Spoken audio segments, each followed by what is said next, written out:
ये कहानी करीब 35-40 साल पुरानी है और बिल्कुल सच्ची है। मुझे मेरे पिताजी ने ये कहानी बताई थी। हमारे यहाँ के सभी लोगों को इस कहानी के बारे में पता है।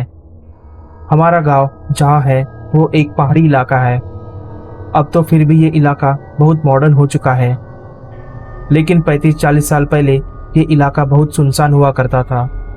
ज़्यादा आबादी भी नहीं थी।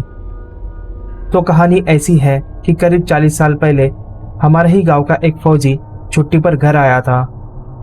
पहाड़ी इलाका था और बहुत पिछड़ा भी था, इसलिए कोई बस या कोई और साधन सीधा गांव तक नहीं आता था। बस सीधा मेन बस अड्डे पर उतारती थी और वहां से पैदल ही गांव तक आना पड़ता था, पहाड़ों के बीच से। तो वो फौजी पैदल ही रात के समय सुनसान इलाके से घर आ रहा था। जब वो रास्ते में आ ही रहा था कि उसको सड़क किनारे जंगल में किसी लड़की के रोने की आवाज सुनाई दी। फौजी था इसलिए बहादुर भी था, तो वो जंगल के अंदर गया देखने के लिए कि कौन रो रहा है। कोई और होता तो शायद इतनी हिम्मत नहीं कर पाता। जब वो अंदर पहुंचा तो उसने देखा कि अंधेरे में एक पेड़ के नीचे एक जवान लड़की अकेली बैठी है और रो रही है।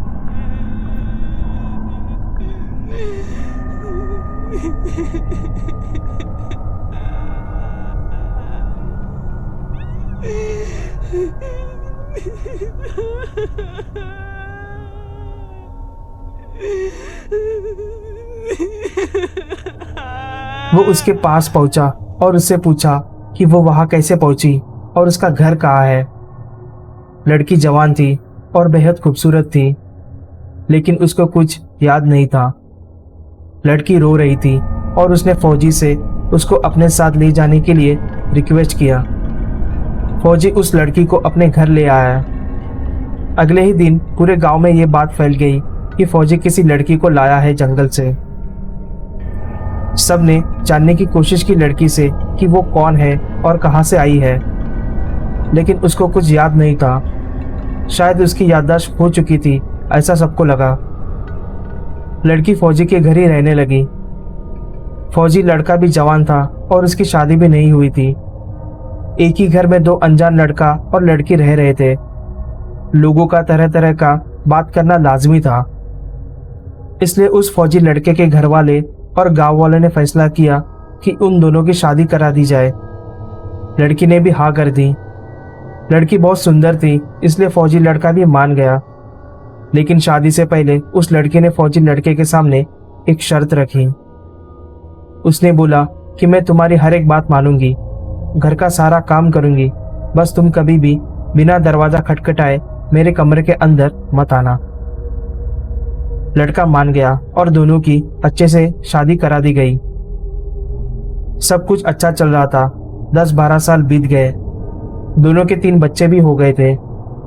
फौजी लड़का बीच बीच में छुट्टियों पर आता था, कुछ समय बिताता और फिर वापस चला जाता। एक बार वो छुट्टियों पर आया हुआ था और वो बस जाने ही वाला था। सुबह अच्छे से तैयार होकर खाना भी खा लिया था। उसकी पत्नी ने खाना बनाया था। फिर वो बाहर चला गया जाने के लिए। कुछ दूर जाने पर उसको याद आया कि वो कुछ भूल गया है घर पर, तो वो जल्दी जल्दी वापस घर गया। जल्दबाजी में उसको अपनी पत्नी की वो बात याद नहीं रही कि उसको बिना दरवाजा खटखटाए अंदर नहीं आना है, और वो जल्दबाजी में ऐसे ही दरवाजे के अंदर घुस गया। अंदर घुसते ही उसने जो देखा, उसको देख के उसके तो होश ही उड़ गए। उसने देखा कि कमरे के अंदर उसकी पत्नी मिट्टी के चूल्हे पर रोटी बना रही है और उसका एक पैर चूल्हे के अंदर रखा हुआ है। जलती आग के अंदर बाल बिखरे हुए थे। ये देख के उसकी चीख निकल गई। आवाज सुनकर उसकी पत्नी का ध्यान उस पर गया, तो वो गुस्से से उठी और चिल्लाई, मैंने बोला था ना, कभी भी बिना दरवाजा खटखटाए अंदर मत आना। इतना बोल के उसने गुस्से में उस फौजी को एक थप्पड़ मारा और तेजी से भाग के बाहर चली गई। वो इतनी तेजी से निकली कि कोई देख ही नहीं पाया कि वो कहाँ गायब हो गई। उस थप्पड़ की चोट ऐसी थी कि उस फौजी की गर्दन हमेशा के लिए टेढ़ी हो गई और बुढ़ापे तक टेढ़ी ही रही। उस दिन के बाद किसी ने उस लड़की को नहीं देखा। गांव के लोग आज भी इस बारे में बातें करते हैं, लेकिन किसी को कुछ नहीं पता कि वो कौन थी और वो कहां से आई थी।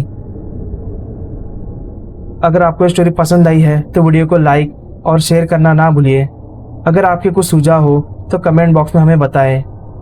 ऐसी और हॉरर स्टोरी सुनने के लिए चैनल को सब्सक्राइब कीजिए और बेल आइकन दबाना ना भूलें, जिससे कि आपको आगे आने वाले वीडियोस का नोटिफिकेशन मिल सके।